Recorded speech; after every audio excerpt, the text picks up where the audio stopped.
Roll Tide, everybody. Welcome to the Bama Tailgate Show. Appreciate all of you guys for hanging out. We're going to talk about the college football playoff and how they are changing the way that they seed the tournament. And I think that's a great idea. Maybe they need to change the way that they put teams in because Bama should have gotten in last year.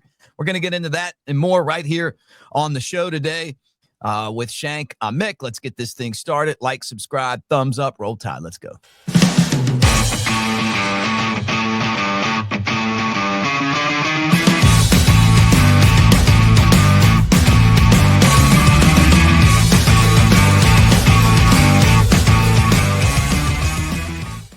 All right, there he is, Alabama national champion, Alphonse Shank Taylor. I'm Mick Gillespie. Great to see you, Shank. Catching you before your vacation, man, right now. Last little bit of work and then out. I can't wait, man. You know, me and the wife getting ready to go on a cruise, dog, celebrating 5 years of marriage. There you Big go. 5 years of marriage. I love you, babe. God, who'd have thought? Not me. You remember that? Yeah. Y'all remember that meme? Be like, who thought we'd be here right now? It's just not me. It's a different life after college, you know? It is, man. It is. Family man. guy, though. You're a family guy. Oh, absolutely. Two beautiful girls at home. Man, God, I'm blessed. I'm a rich man. I'm a rich man for sure. Let's talk some college football playoff. The committee last year, they're blaming it on the rules, right? 12 teams. It was the worst seeded playoff I can ever remember. I just thought the whole thing was a joke. I'm just going to tell you my opinion on this, Shank. You don't have to agree or disagree. But seeing like teams like Boise State and Arizona State getting buys, and Oregon's got to play Ohio State, to me, which was clearly the number one team in the whole tournament because, and I know they lost to Michigan the week before, but they should have never been matched up there. I saw this and I was like, can you guys F it up any worse? So now they're saying that they're going to take in consideration ranking and conference champions. Your thoughts on just the tournament last year and this rule change? God, man, it could have been so much better. It was just so much better. We get Oregon and Ohio State matched up right away. We're gonna let the big dogs eat each other right out of the gate. And it's just like, and we're saving the baby teams. Like, what are we doing here? And so we opened up seeding because guys, the smaller teams were getting left out. And now smaller teams are getting buys while your powerhouses are having to fight for their lives. With like, what's really going on? Yeah, I'm sure we were so excited to see Boise State in the second round of the playoffs. It's just like what's happening here? And it's Arizona State. Like, don't get me wrong, Scatterboo was great. I loved watching him. I did too. But let's be honest here. He's like, Scatterboo's not moving me. He's talking about Scatterboo. Hey, Scatterboo. It's like, it's not moving me, man. Like, he was a great back. Absolutely loved watching him, like I said, but he gets a bye first round because he's out west playing nobodies. But you know, man, hopefully with this new way they're going about it, we get a better setup, man. You know, we can't have small guys getting buys with weak schedules as is. And it's like, Yeah. look at this. We have Boise State with a bye, Arizona State with a bye. That shouldn't have happened. Absolutely not. And the other thing to me too, I mean, and I know this doesn't really address that, but the fact that they put in SMU over Alabama was bull crap. And I know Bama lost to Oklahoma, but it's still Oklahoma. I mean, if Oklahoma was in the ACC, they would have been a bowl team. They would have won a bunch of games. SMU was never any good, and they weren't that good then. Can you imagine that the Penn State Alabama game in Happy Valley? I mean, everybody would have wanted to see that. That would have fed families, man. It would have absolutely fed families. That's like a story traditional game there. Like Bama Penn State in the playoffs. Oh my Lord. I know. You couldn't have written a Helmet better game. script than that. Yeah. Yeah. So we get freaking Boise State. He just, but I mean, hey, Genty, you know what? You know what? Let me take a step back for a bit. Because Boise State and Genty deserve their respect. Okay, he was a phenomenal back as well. You know, I guess we just gave buys to like the Heisman runner-up guys or something. Because what Right. Boise State and Genty, Scatterboo, Arizona State. I guess they felt bad and gave him an extended vacation or some shit, man. But Hey, what? Scatterboo had one of the best football games I've ever seen, though. It was like he's throwing a touchdown, he's catching a touchdown, he's running over dudes. Like he was like Merrill Hodge or something with some kind of like I'd say like he looked like Merrill Hodge running the football, and then I don't even know who he looked like throwing the ball. I don't even remember ever seeing anything like that. He even caught one. Remember, he caught the one.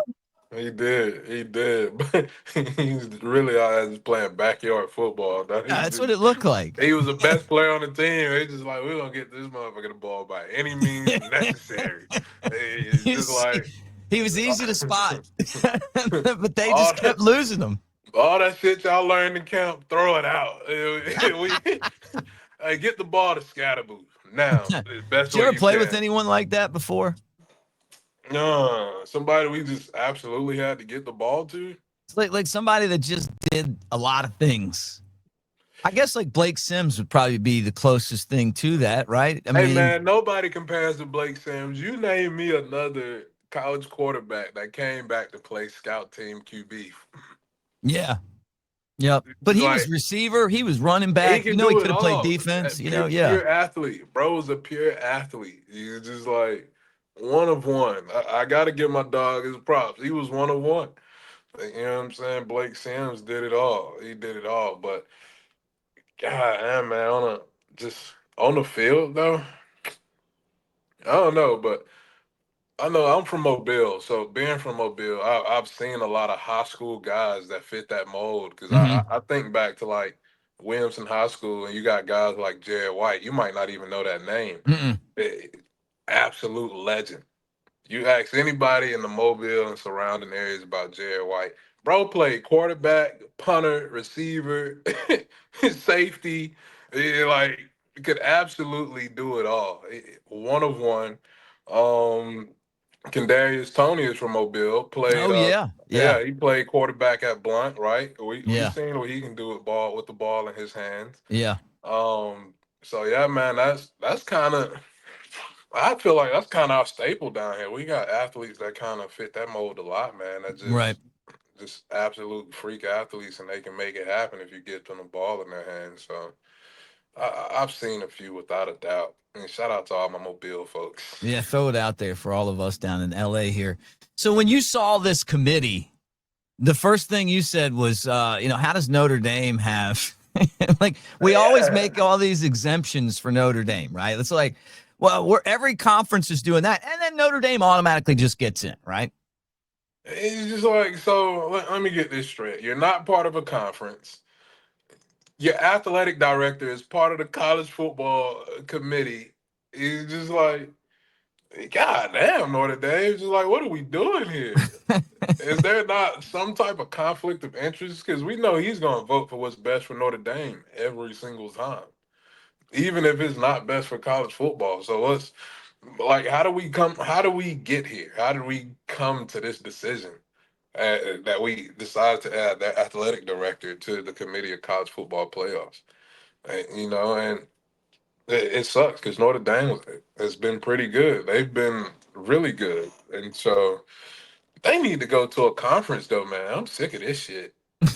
We being like all the good teams that's out here eating each other, just what I'm saying, kill or be killed, and Notre Dame's just out here fucking frolicking in fields and shit. Yeah. It's just like what's really going on? Like come get some of this smoke down in the SEC. We got plenty space for y'all. See if y'all the real fighting Irish. And you know what I'm saying? Just like join a conference. Join a Here's the conference. let me get their schedule for you this year. They play at Miami. They actually look that's not too bad. Texas, they play Texas A&M at home. Okay. Then Purdue, Arkansas, Boise State, North Carolina State, USC, Boston College. See, and it gets real weak. Yeah, Boston College, Navy, Pittsburgh, Syracuse, and Stanford. All right, yeah. So, Yeah, they ass trying to make sure if they lose, it's gonna be yeah. early on. They Whoa, whoa, whoa. they they, they ain't hearing that lose on the back end of the season shit. Hey, which is smart, man. It's smart scheduling. I get it. I get it. But I mean, if they're not part of a conference, what does that say for them? They're not automatic bids, are they? No. Mm. Well, like Marcus Freeman, their coach, I thought did a great job last year. And they had the Pride of Fairhope as their quarterback. And they did enough like to stay in that game against Ohio State. They didn't have the talent to win that. But then I don't know, like it feels like we always want Notre Dame to be there just because. I don't care about Notre Dame. We tapped that ass in Miami. Yeah. Let me let me throw this up here. You just made a great transition, guys. I want to say this though before we talk about the time that we tapped that ass in Miami. What I want to say, quote unquote, is that we're brought to you by Pearl River Resort over in Philadelphia, Mississippi. Dancing Rabbit Golf Course is the Augusta you can play. Two awesome courses: the Azaleas, the Oaks. You don't have to have a membership. Just go out there and play, make a reservation, and it's the Augusta you can play. I mean, they multi-million-dollar facility. It's beautiful. I can remember the first time I went out there going, wow. I mean, you don't even imagine when you drive up on it and then you pull into the clubhouse how nice the course is. And when you get out there, you're like, wow, this is really incredible. But it's part of Pearl River Resort concert series. Check them out, see what they got going on. But water park is fantastic too. Take the kids, throw them in the water park. You go and do the golf course. It's called Geyser Falls. We'll be out there later this summer, I'm sure, to do a show we do every year. But I love being there. They've got the spa and then table games and slots at Silver Star, Golden Moon Casino, and of course the sports book at Timeout Sports Lounge at Golden Moon. All right, here you go. This was put on by AL.com, John Hammondtree. And he writes, was this historic beatdown Alabama's most dominant win of all time? And this was the national championship game that Bama played January 7th, 2013. They beat Notre Dame 42-14. It was Eddie Lacy and A.J. McCarron and that Bama defense against Manti Te'o. And then we can talk about Manti Te'o. You were there. Is this the biggest, most dominant win? I mean, this was for the national championship. Belt to ass. That's what the kids say these days. That was the true definition of belt to ass. And that's why I will say until this day, the SEC is the best conference of all time. Because, they came in so confident. And I think it's important to note that 2013, around that time, the brand of Alabama football was probably at its peak. Right. It's just like it was at its peak. Like offensively, we were just bludgeoning people, just running the ball down folks' throat. And AJ was great in play action, could get the ball downfield.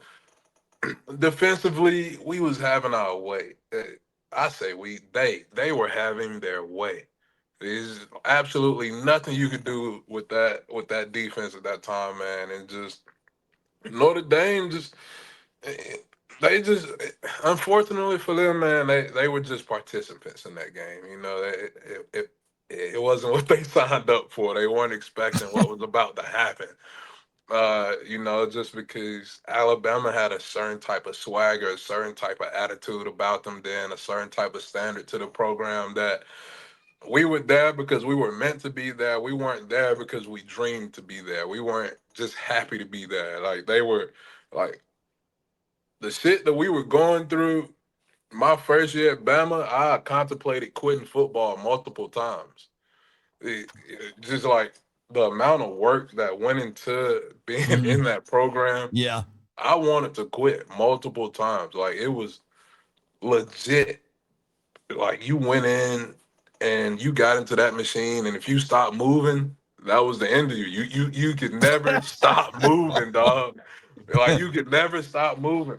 And so I knew leading up to the game, I was like, damn, it's gonna be bad on them because it was like hot that entire week. Like it felt like Tuscaloosa, and we was just out there having like the most insane practices that entire week. Like we were camp mode in the middle of bowl season. Hmm. It just like it was insane.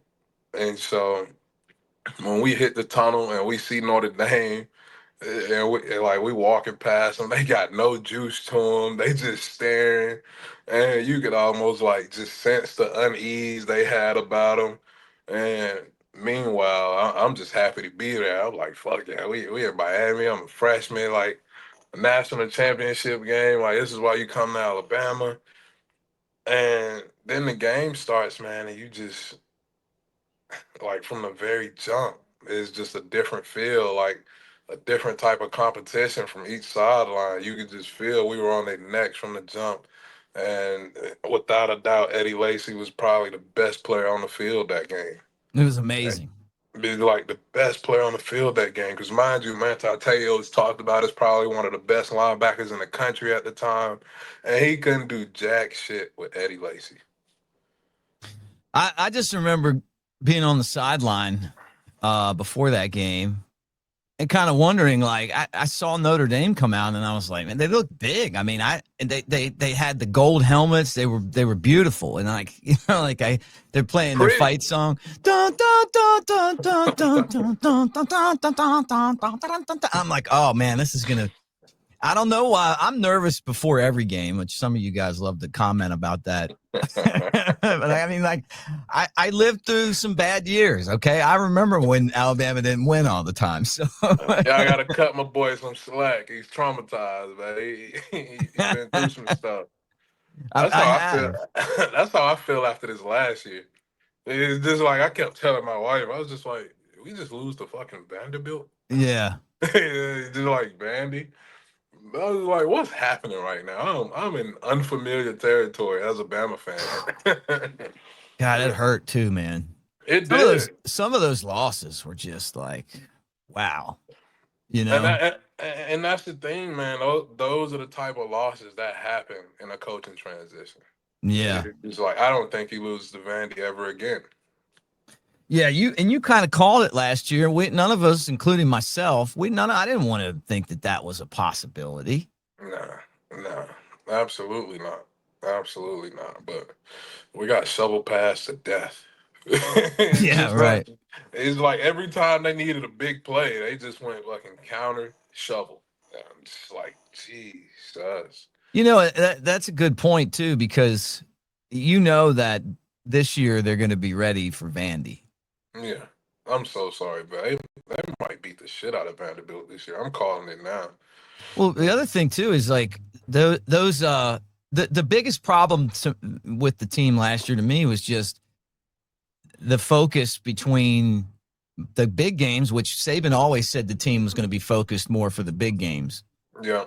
And then, obviously, um, being ready for the games like the ones that you're supposed to win. I'm going to try to put this picture up here because I got something to show you from the game. But I don't know if I can. I don't know if my technology will allow me to put this up. All right, Shank, here's what I remember about the game. You were obviously playing football. I'm on the sideline, and look who I'm hanging out with. The guy from old school, Vince Vaughn. And he's like a big Notre Dame fan. And like to watch, the celebrities showed up. Look at my jacket, though. You got to like this. You got to Oh, like check the you out, man. houndstooth. With the Look at that hairdo, houndstooth. man. Oh, you Oh, yeah. fresh, dog. Oh, He's boy, tall, man. too. Did He you is realize how tall. tall that guy is? No, I did not realize how tall he is. It's like He's hanging out just with you guys. Like we're at Ryan's event. every time I'm like, hey, I want to take a picture, and then I look back, like Coker's huge, and you're huge. Everybody's huge, and then I'm like 6 foot, almost 6'1". I look like I'm a little tiny guy standing Hey, there. man. This I guy's like six mean, four. to your defense, I look big standing next to them too, so it's okay. It's okay. I'm the biggest out the bunch, at a whopping 6'6", 400, man. Ain't too many people gonna look big next to me. So That but game was that's awesome, though. nuts. What a random draw. What a random pull of a photo. Yeah, I know you would like that. Did you Yeah. watch Old School? Were you a fan of Yes, any of his? absolutely, absolutely. Is the Snoop Dogg cameo in that not just perfect? You know what I mean? Like of like the all time great. Like if you were gonna have a college party, can you imagine? Like you'll hear stories too. Like fraternity might have like a legendary rapper will stop by, or Right, somebody like a right. musician will just come by and play, Yeah. and that stuff. But to have like that Snoop Dogg scene out there, and one of my Hey, all time man. favorite movies, by the way. Hey, Vince Vaughn is really good. I liked him in Wedding Crashers as well. Oh yeah, Yeah, yeah. like that was a favorite of mine. But talking about those people that show up at fraternities, dog, I've got some stories. Jesus. Like the frats at Bama would just have the most random people come through at all times, and you just, what I'm saying? It'd be a random Thursday night, and it's a whole fucking performance going on at a frat behind our dorm. I'm just like, man, it's 8 o'clock. What the hell is going on around Yeah, here, right. I got to study. man, right? And just like I never forget my freshman year. So I was a mid-year cert, so that means I enrolled during the spring, right? And so I come in January, and I literally get on campus the day after they get back from beating LSU in the rematch in the national championship game, right? And I learned quick that all the frats are just doing darties and parties for like 16 or 17 days straight to celebrate the national championships. And so it's like fucking 10:30 in the morning and you see them outside setting up their front lawn to get the party started. And I'm just like, did I come into like some Project X type shit? Like people tell you what college is gonna be like. Oh, it's gonna be parties, the girls, you just like all this stuff. And I'm just like, man, yeah, no, whatever. It ain't gonna be all that. And I walked in into like the most mythical fucking college experience you could ever dream of, dog. It's just like parties going on every day and every night for 16 straight days. Man, you know what I'm saying? I meet a couple of my teammates at these parties because, mind you, we ain't even been a part of the official team yet because we early and we going through all our shit. We just lifting, just not learning campus, learning where classes and shit at. And I ain't gonna say no names because my boy is doing his thing now. He's a strength coach now. But one of my former teammates, I met him in the basement of a frat house. He no shirt on, bottle of Jack in his hand, standing on like one of the fucking support beams that had a table built around it, and he just fucking showering Jack and just and so he like introduced himself. I ain't think nothing of it, and then like the next morning we had 110s. And I shit you not, he's out there running, and all you can smell is the jack pouring out of his body. But he never misses a rep. Never misses a rep. Runs everyone and just completely collapses at the end. Meanwhile, I'm dead anyway. I'm fat. I'm new, out of shape. And I just watched him run like 16 110s with fucking a bottle of Jack in his system. And I realized then that I was at a different place. I was at a very, very different place, dog. Welcome to Alabama. Roll Tide. If anybody wondering why we were so good, that's because I was partying with fucking grown men. We were playing with grown men. They were like 19 going on 35, Hey, drinking like they had warehouse jobs and kids at home they didn't there want. you go. Doing it. Well, great show.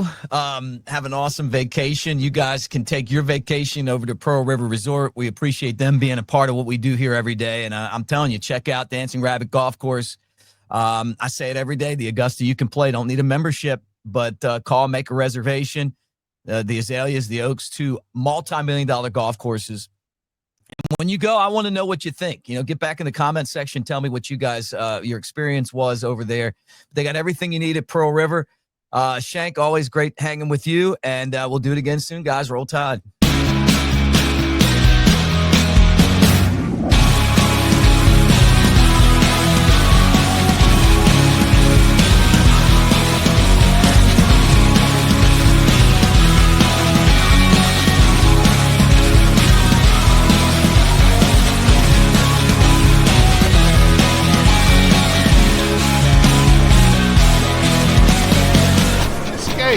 To Pearl River Resort.